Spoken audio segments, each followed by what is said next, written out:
And let us welcome the writer-director, Matthew Weiner.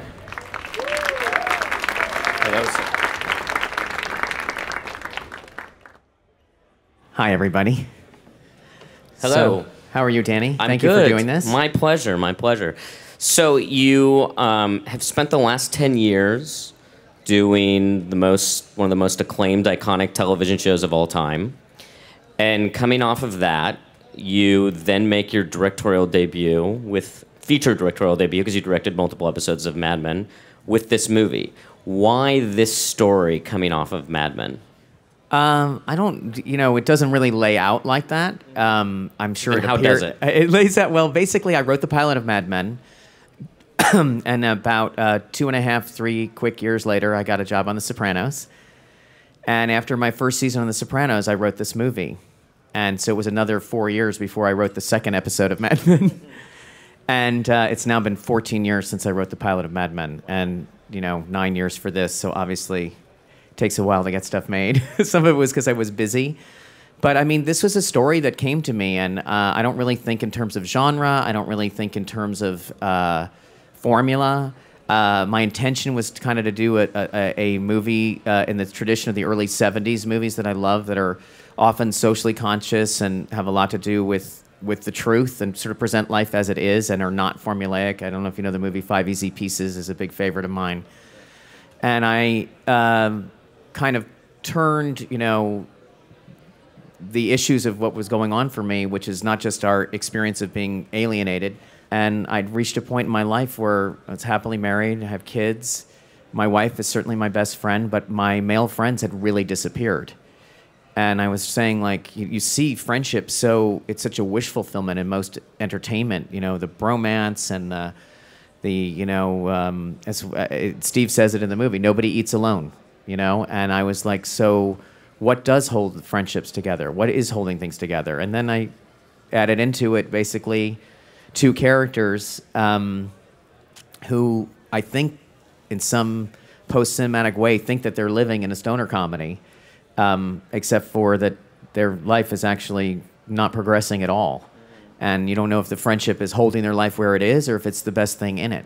But as bleak as that concept of growing up is, what I really wanted to say was, like, to have a friendship like that is that's the first line I had in the movie, is what's in the trailer. That's the first thing I had written down, was that friendship is a lot rarer than love because there's nothing in it for anyone. And I just kind of wanted to say, like, well, what if you strip everything away? Don't act like that's nothing. That's everything. What's so interesting, you were talking about the films of the 70s, because it does have such a Hal Ashby vibe. This movie does. He's one of my favorites. And I think that's probably one of the reasons why I love it so much. Is that it feels like a Hal Ashby film, and in some ways a James L. Brooks film too. I'll take either of these. These are great. It's not bad. I admire both of those. What was the spark that started this particular story? Was there something very specific that made this idea pop for you?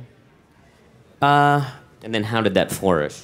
It was it's like a lot of ideas. It was a bunch of things sort of going together. I mean, one of them was my wife's family, has a family business, and there was an issue about her mother's getting up in years, her father's been gone for a long time, and I saw the family sort of like what was going to happen to that business, and the successful, more transparently successful children were not really entitled to any of it, but you are.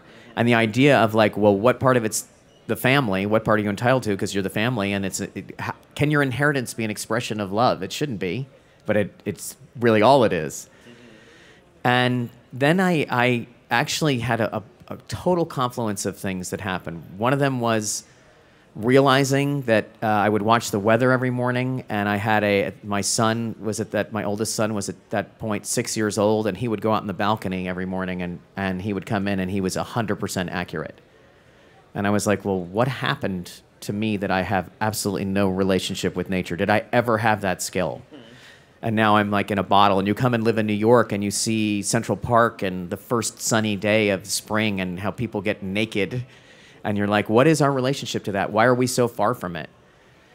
And it goes along with food, too. I just kept thinking of the distance that we have from whatever our supposed natural state is.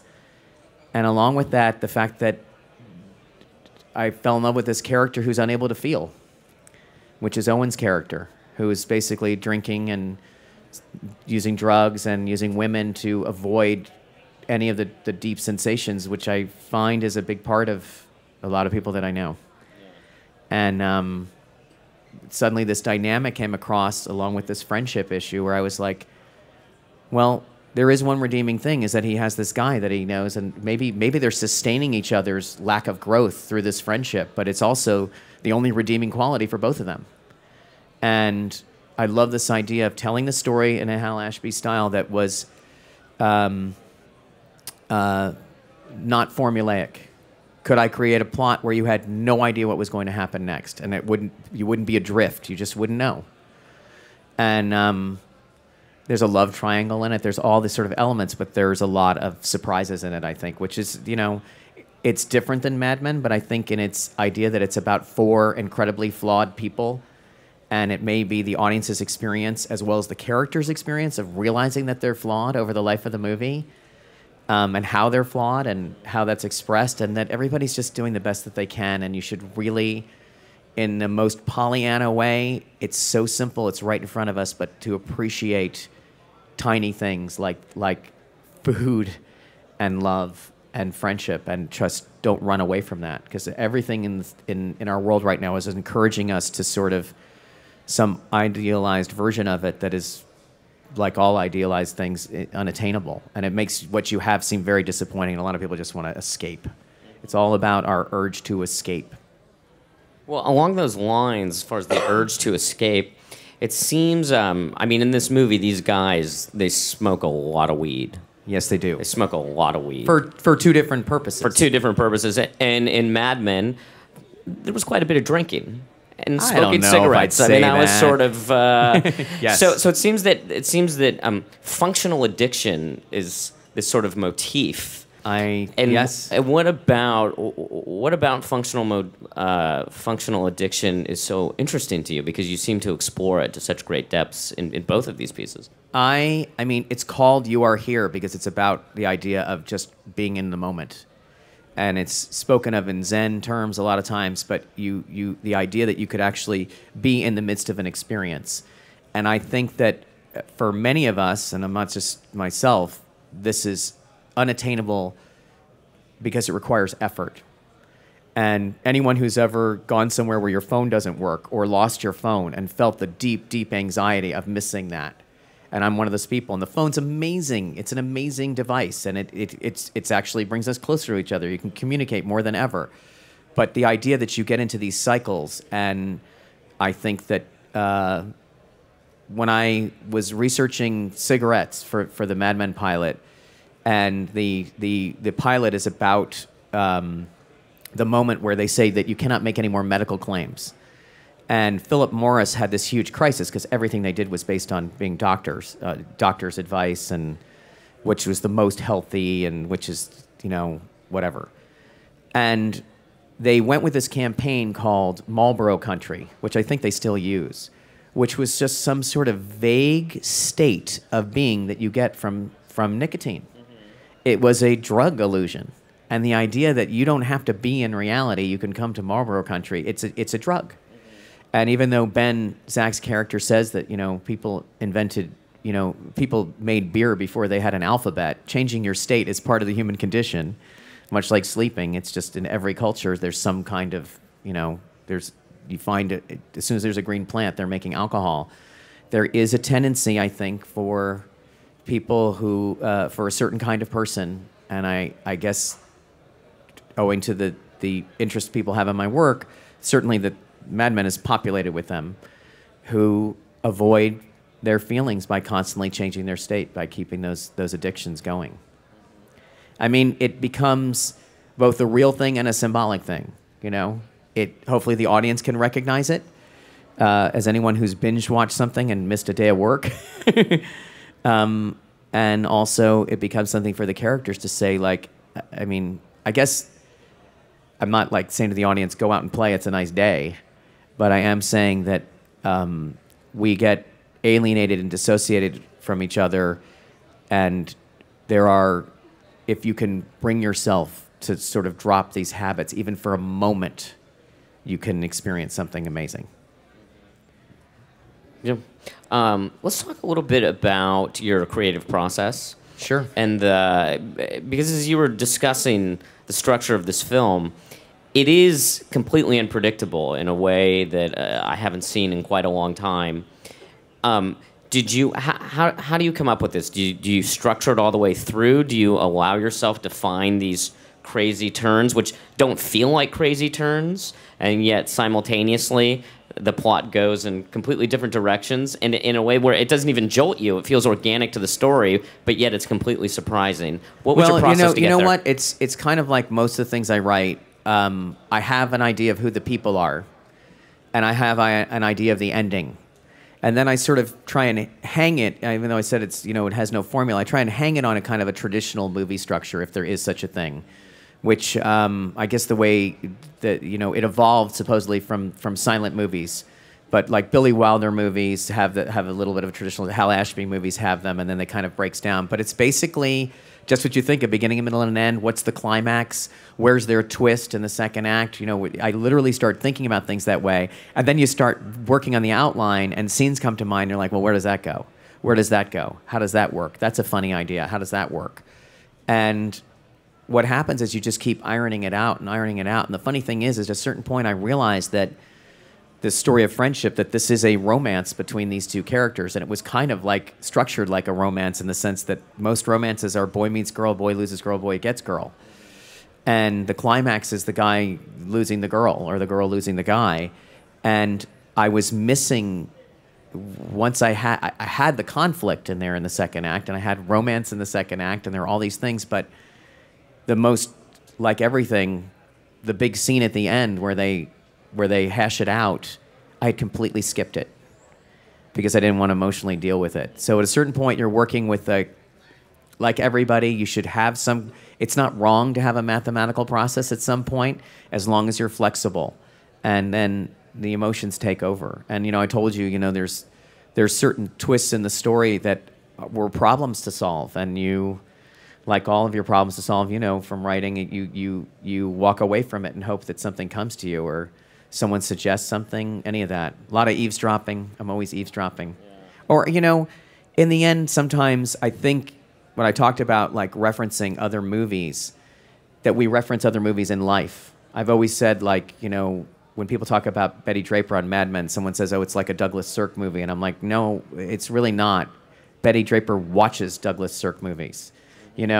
These guys are watching these movies and they're having these feelings. And at a certain point, most of the surprise in the story just comes from not having it be like what a movie would do. And not deliberately. It's not binary. It's like, well, a movie does this. If the movie has a happy ending, I'm going to have a sad ending. It's not like that at all. I want the story to find its way. But a lot of times you just say, you know what?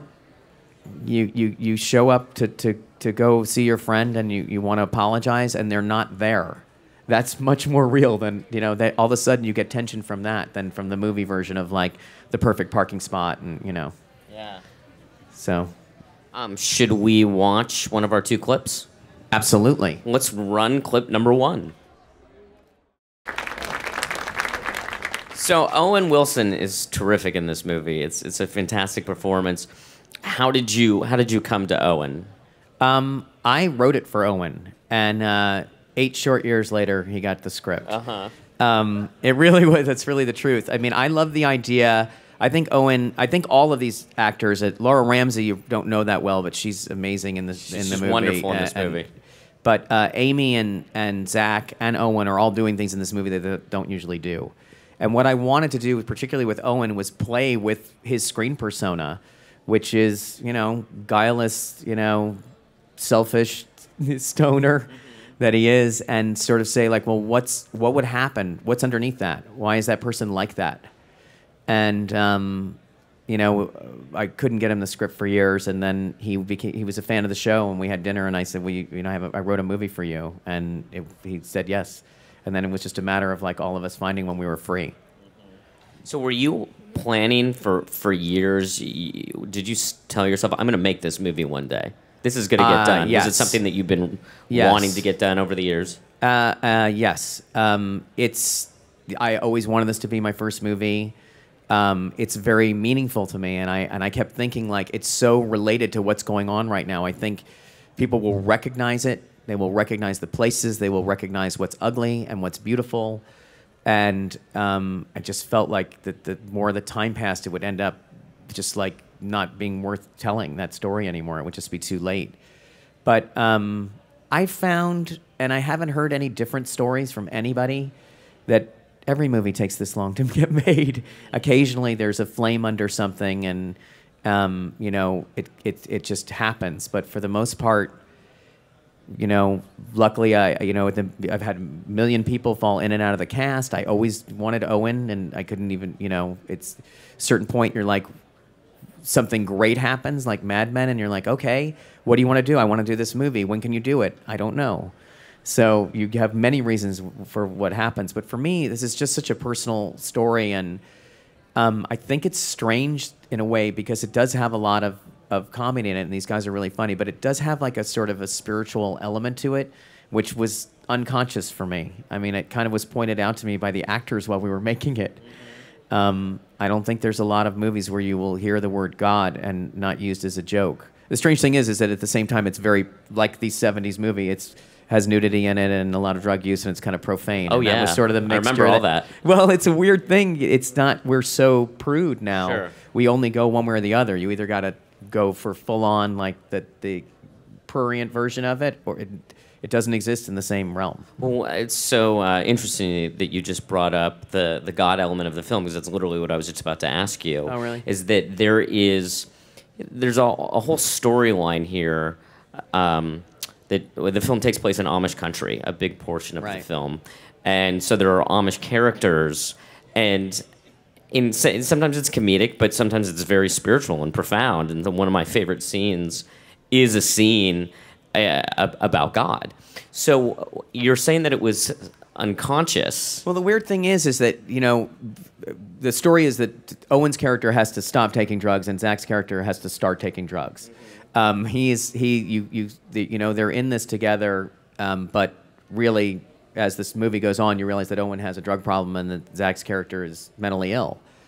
And he is fixated on the Amish because he is very interested in nature, and he has a sort of philosophical, Luddite philosophy of like the earth and what's natural. And he finds the Amish to be an ideal in a way. And then when you bump up against the Amish, you sort of see that they are religious fanatics.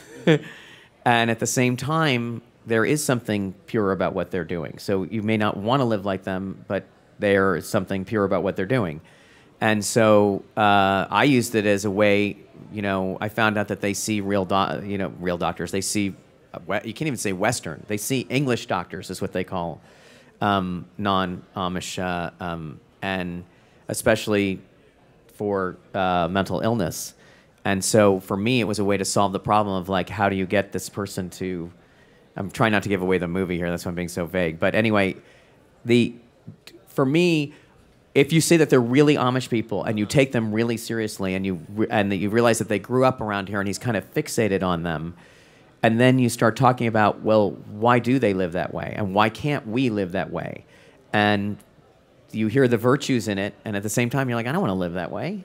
So the same way I'm not a vegetarian, but I'm very interested in where food comes from. I had one of my kids, we were at some party, and there was a chicken leg there, and I like took a bite of it, and it was like, the skin was like raw or whatever, and I threw it in the garbage pail, and he looked up at me and he goes, Dad, that was a chicken's whole leg. And I was like, God, I'm an asshole. But we're so dishonest about it. Was that the inspiration for the chicken scene? It was a little bit of it. There's a little bit of it. There's a chicken scene. Gets a little bloody. The idea being that we're completely removed from the food supply, and this guy is, living in a condo, completely, with this treating his job irresponsibly. He is virtuous about his friend, but everything else is a joke to him. And he decides to clean up his act for this woman. And the first thing she does is she makes him go out and kill a chicken for dinner. And I kept thinking, like, this is probably the first honest thing this guy's ever done in his life. And I don't know if I could do it. To to be responsible for what you're eating. It probably would make us a lot nicer to each other if we actually had to emotionally invest in that. Although every culture finds somebody to pay to do that because it's really hard. I've never done it. Me We neither. did not kill any chickens in the movie either, but they did kill about 50,000 of them while we were having this conversation. Yeah.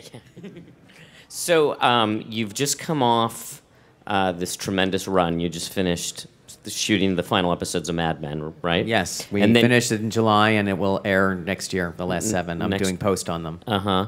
And then you've just finished your directorial debut. Yes. So what next? What are you thinking? I don't know. I've written a play, but I think, which I may pursue that, but I think what I'm really going to do is and I think I bought a little time because the show's not going to be actually airing for a little bit, but I need to let the field go fallow for a little bit. 92 hours of the show, really expressing a lot of what I had to express, my own and other people's ideas, of course. And getting to make this movie finally, I kind of feel like it's time for me to shut up for a second and go back to eavesdropping for a living, which is what we do. Yeah, and go back to real life. And you know this, I mean, there's so much of the writer's experience has to do with actually living. And I'm lucky enough that I can go back to just, as I said, eavesdropping. Yeah. Well, let's go to the next clip. Okay, great. Should we take questions from the audience? Is that Yeah. questions from the audience? Yes, go ahead. You. Hi. First of all, I'm a big fan of Mad Men, so thank you for that. I recognize Danny from a few episodes as well. Yes. And more recently, an episode of Girls, which was really funny. Thank you. Thank you. I know you said that you wrote while writing the script, you wrote the role for Owen. I was wondering, did you have Amy or Zach in mind? Because you said it's not much of a comedy. I mean, it's obviously funny, but you ended up with 3 comedians. Oh, it's definitely a comedy. I mean, it's they just do something. They change throughout the story. There's a lot of drama in it also. And no, I did not know Amy Poehler existed. Actually, I think when I wrote it, maybe she had just gotten on SNL, and Zach. That just to remember the calendar. This is like before The Hangover. It wasn't like no one knew who he was, but I didn't know who he was. And so for me, it was one of these things. I met Zach right before The Hangover, actually, because John Hamm was friends with him, and he's just like exudes, pathos, and obviously he's really, besides being funny, he's a very he's a deep actor, and Amy came along last, and the idea of them playing brother and sister was exciting to both of them, and they kind of are a good match set, and it's one of these things where to explain the tone in the movie, it's maybe something you haven't seen before, and I don't know if that's good or bad, but I think Mad Men is similar in that sense. It doesn't really have a genre. It doesn't, it's kind of like the way I work. I work with story, and that's the most important thing to me. So what you will see is, Amy could have played it much broader than she did, and it probably would have been a little bit funnier, but we tried to keep it within the realm of reality. So the stuff is funny, but it's in the, smaller, it's in a more realistic vein. Well, Mad Men felt like a really profound drama that at times was very funny. And this feels like a really funny movie that ends up becoming a profound drama by the time it's over. Sort of the...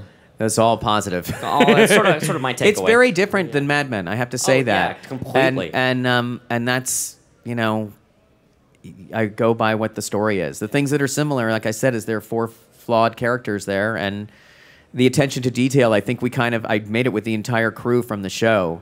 Production designer, cinematographer, producer, editor, casting, hair, makeup, props, all of it. And we kind of turned our attention on right now. And I think you'll see that level of detail, but a lot of it's about what's ugly and not about what's beautiful. Yes. Thanks a lot for doing this. Sure. I wanted to get your thoughts as somebody who created such a great TV show about how people are consuming your television show. Do you have a preference, for example, on Netflix and the Apple Store, people are literally consuming seasons as 10-hour movies? Or do you have a preference of having it viewed episodic where, you see it live or You know what?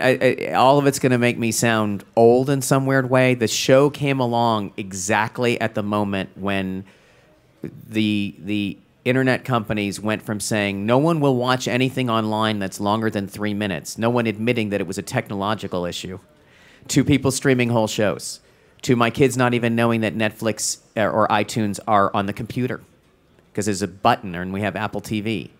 They don't even know. They just think it's another it's like another station. I am an incredibly controlling person, and the most important thing for me is that I actually make the show in a way that hopefully you will have to pay full attention to it and not talk over it and not fill out your checkbook. And yes, it's weird to like see 5 or 6 years of your life consumed in like 7 days by some people. On the other hand, like all I wanted to do was make something that people watched. And the thing that I miss is the communal part of it. I love the idea that you have to wait a week between the episodes. I love the idea that the shows stick with you. This movie sticks with you. There's just like a resonance that happens. And it's not just water cooler conversation. It's the idea that you'll live with it a little bit. But I think it still happens to people when they watch the show.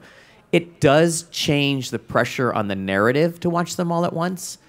And I always promised AMC that I would have something in the story every week that would propel people to the next week until I did the 13th hour of each season.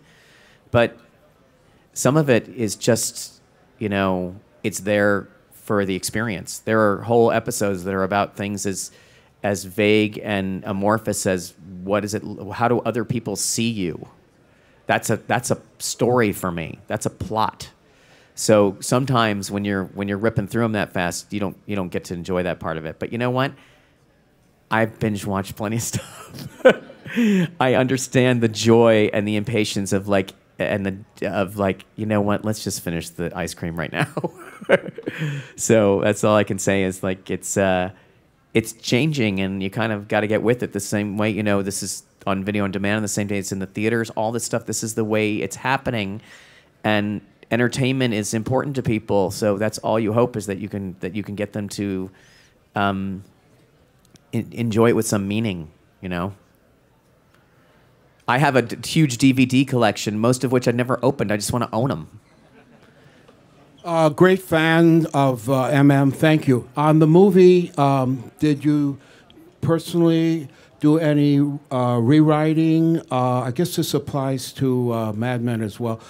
A lot, improvise or stakes? There's not a lot of improvisation because the script was around for so long. Of course, with these two actors, you can't just like rule it out.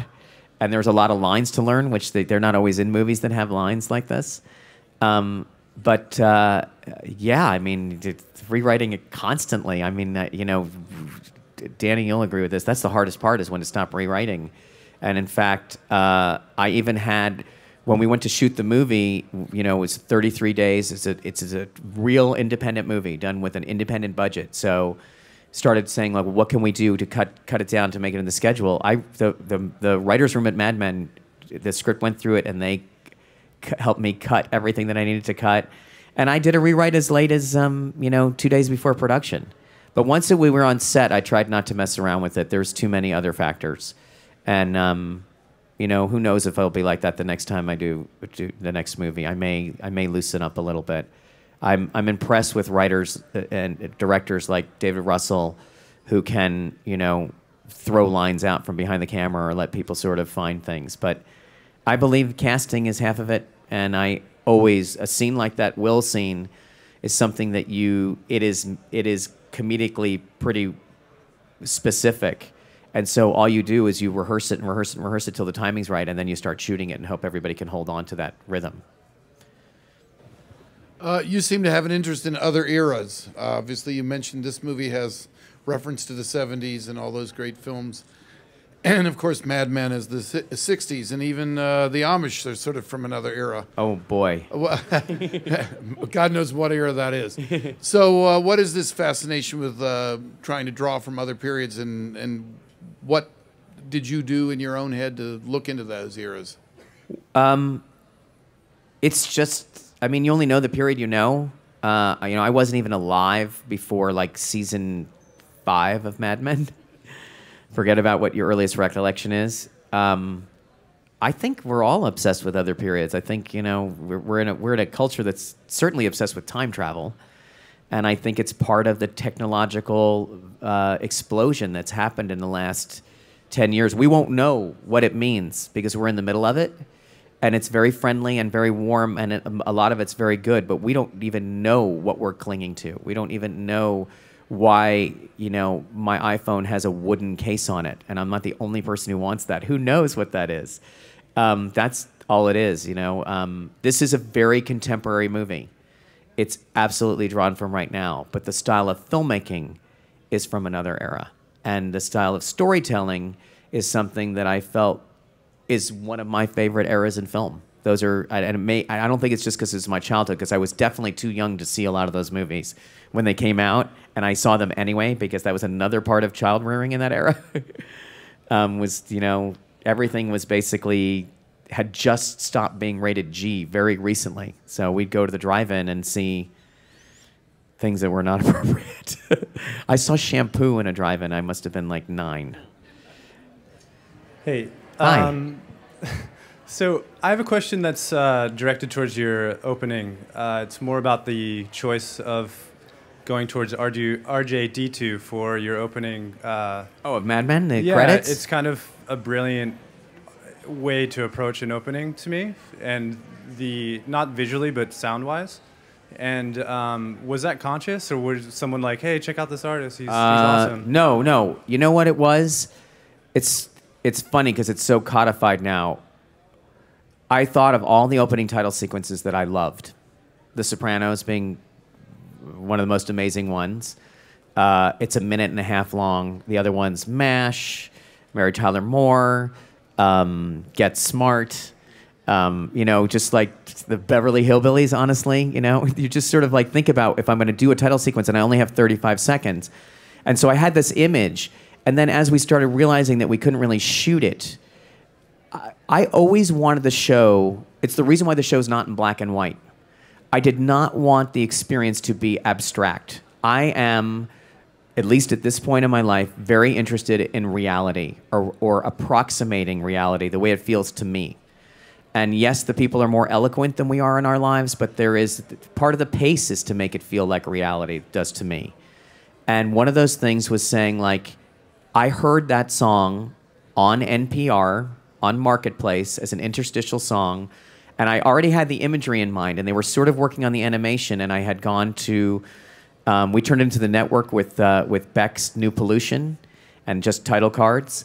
I had the idea that there was something slightly retro but electronic would give us both things. And it's the reason why the opening titles are so clearly not cell animation.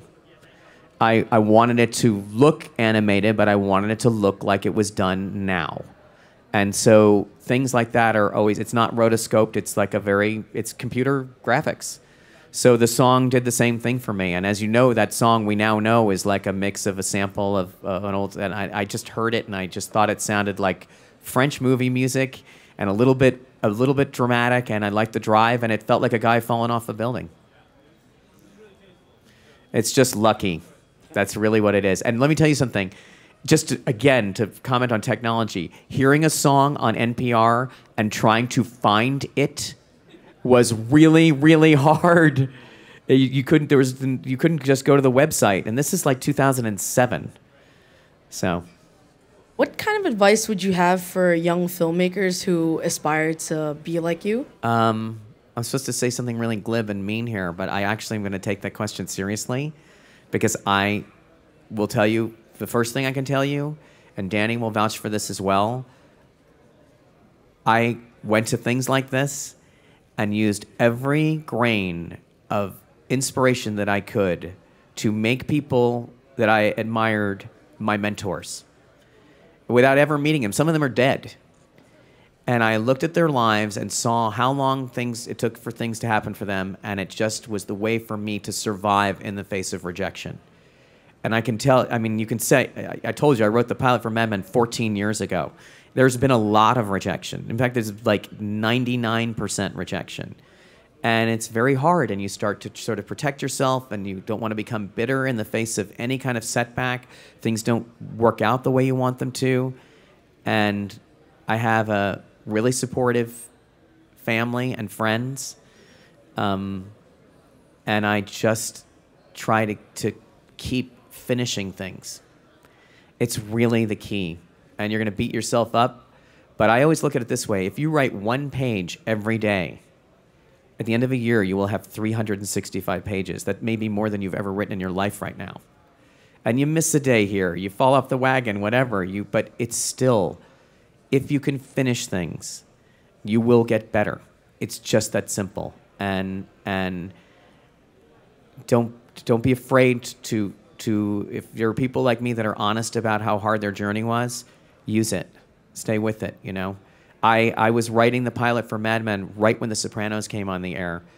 And I actually, it's almost a coincidence. And then I saw it and I was like, well, Don doesn't kill people, but they're kind of similar. If this, you know, that thing being successful was so invigorating for me. And that David was significantly older than me when it happened to him. It all was like, okay, here we go, you know.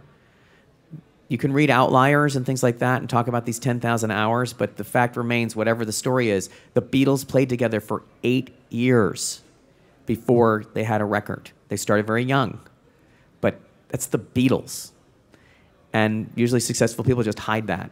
And that's all I can tell you is, like, get your imaginary mentors and finish stuff. Can you think of anything else? You can answer that. Yeah, I would just say along those lines, just keep writing. I mean, if that's what you want to do, if you want to write, you just have to keep writing, and whatever happens with the projects can be out of your control at a certain point. And listen to these stories of how many years it took for these projects to come to fruition, but the projects not getting made didn't prevent Matt from writing. And for me, it took me 6 years before I sold my first project, and I wrote all through those 6 years, and lots of rejection to this day, but I just keep writing. And you get better. That's one of the most important. You just get better by doing it. Yeah, if you're not getting better, you should. It's bad. I'm going to say that's discouraging. I'm going to make that diagnosis right now. Be prepared for people to say no and figure out a way to deal with it. And he's right. Just keep writing. You just get kicked around. So at every level of your career, you get kicked around. So you just have to keep doing your work. Hi there. You mentioned that at times the movie took some spiritual turns. Could you elaborate more of how it happened since you didn't make it part of your script, it just happened? Well, I mean, it's in the script. I guess I didn't know that it was on my mind. And I guess that when I talk, I mean, a lot of my work is about loneliness and how we're connected to each other. And I think that as the movie asks the question over and over again, what holds us together and who deserves to be together and how do you earn someone's love? How do you deserve someone's love? Or does it just happen? Are they just there? That's a kind of dark question. And you do, you know, the answer started to come up very, very, the answer was always, are you here? The answer was always like, can you have a moment? Can you be in the moment with another person? Can you appreciate that? I did not know that asking that question was a spiritual question, I guess. I just wanted to pay attention to what was good and see if I could take these people who were kind of inhibiting their ability, each other's ability to grow, and get them to a place where they change. They kind of switch places over the course of the movie and have them not walk away with nothing, because being an adult is a compromise. And you do lose your ability to be irresponsible, and you lose your ability to hate authority for the most part, and you do become part of the machine.